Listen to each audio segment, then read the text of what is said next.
Joining us right now with how investors are reacting to President-elect Trump's victory is Joe Moglia. He's the former TD Ameritrade chairman and CEO, the Coastal Carolina University executive advisor to the president, and the school's former head football coach. And Joe, welcome. Hi, Becky. I want to talk to you as a former CEO and a leader and somebody who looks at what's happening, what's been proposed from the Trump administration at this point.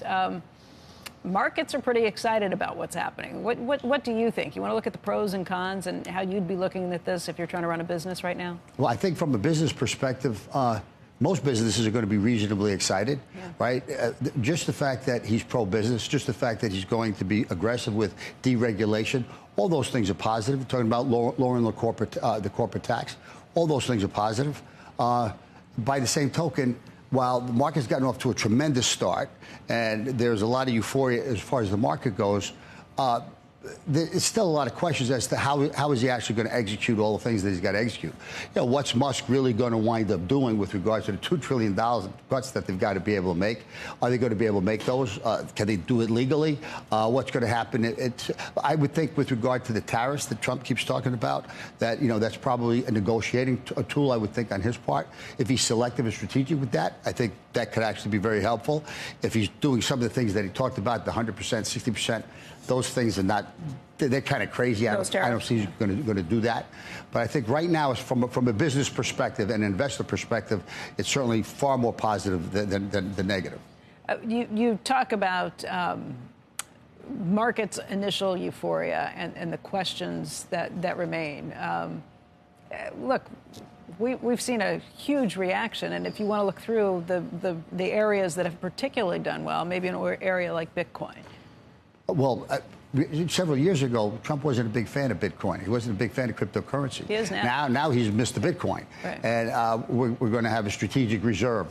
He's going to have friendly regulators with regard to that.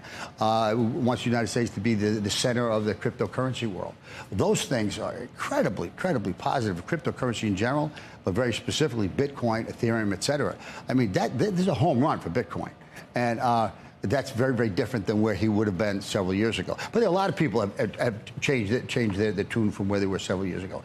Remember Jamie Dimon talking about Bitcoin being pet rocks. All those things have changed. And Bitcoin, I think there isn't any question that's legitimately here to stay. And I think it's going to have significant growth ahead of it. I was looking at Mark Warner is going to stay. Senator Mark Warner is going to stay at the Intel, you know, the Democrats' top Intel committee chairman.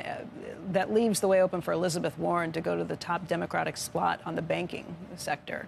Is that something that the finance companies should worry about, or if they don't have control in the Senate, okay, so be it? Okay, I think just having Warren heavily involved with financial regulation or finance in general or banking in general is not a positive thing for finance or banking. Clearly. But because the Democrats are not going to have nearly the authority, the influence that they've had in the past, and because Trump is coming out so powerfully on the different areas in terms of that he really feels strongly about, the deregulation, et cetera, I would think the administration and the sweep of Congress will overshadow what Warren's perspective will be, whereas that would not have happened a year ago.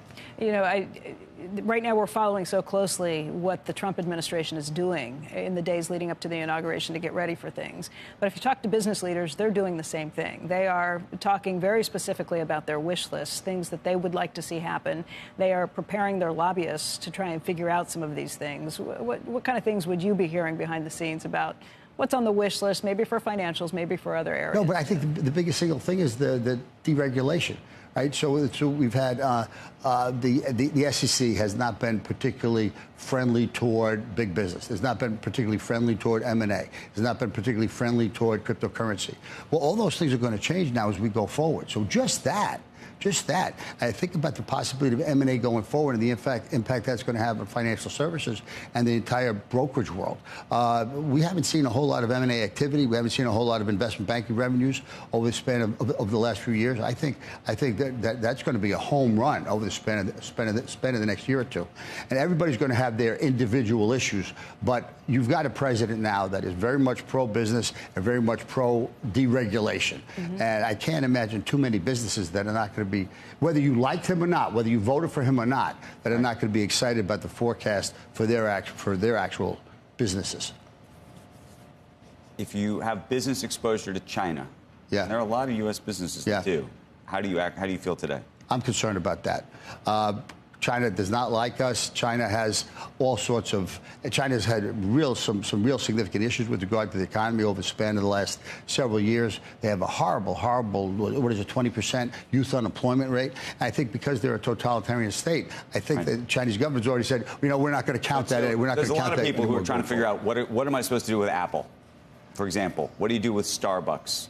Huge. I mean, there's a lot of CEOs in America that have massive smiles on their face right now.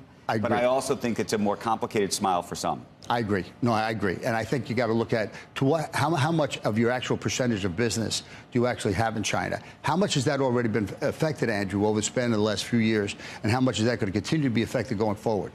If you don't believe it's going to be affected, you're naive. Now, a lot of times with CEOs, their objective as CEOs is to take care of their shareholders and their people. Right. Sometimes they think it's about them looking smart in front of the public. But if you have not been paying attention to this over the span of the last couple of years, regardless of who's in the White House, the issue in China is a serious issue. It's kind of like after COVID, and all the businesses that did so well during COVID, and so many businesses had troubles later on because they anticipated that the demand they had for their product was going to continue for the next 2 or 3 years. That's not reality.